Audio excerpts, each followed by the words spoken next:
High, recently আমি মামা আর্থ থেকে কিছু প্রোডাক্টস অর্ডার করেছিলাম। চলো সেগুলো দেখে নিই। ভ্যালেন্টাইন্স ডে অফার চলছিল, তাই আমি বাই টু গেট টু অফারে এই প্রোডাক্টসগুলো পেয়েছি। এই পার্সেলটায় আমার অনলি 3টে প্রোডাক্ট এসেছে, আর একটা পার্সেল পরের দিন আমি রিসিভ করেছিলাম। ফার্স্ট প্রোডাক্ট এই প্রাইমারটা, যেটা আমার অনেক দিন থেকে নেওয়ার ইচ্ছা ছিল। দেন নিয়েছি এই রাইস ওয়াটার ফেস সিরামটা, যেটা আমি এই থার্ড টাইম বাই করেছি।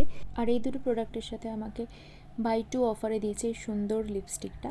লিপস্টিকটার কালারটা ভীষণই সুন্দর, আমার ভীষণ পছন্দ হয়েছে। আর নেক্সট দিন যে পার্সেলটা রিসিভ করেছিলাম সেটাতে এসেছে আমার আর একটা ফ্রি প্রোডাক্ট। চলো দেখে নিই এটাতে কি এসেছে। দেখতেই পাচ্ছ প্যাকেজিংটা খুব সুন্দর করে পাঠিয়েছে। তো অনেকটা স্ট্রাগল করার পর ফাইনালি আমি এই র্যাপিংটা খুলতে পেরেছি। তো এখানে একটা সানস্ক্রিন এসেছে। আমি মামা আর্থের ভিটামিন সি সানস্ক্রিনটা ইউজ করেছি, এটা কখনো ইউজ করিনি। এটা ইউজ করার রিভিউ আমি তোমাদেরকে অবশ্যই দেব। আজকের জন্য বাই।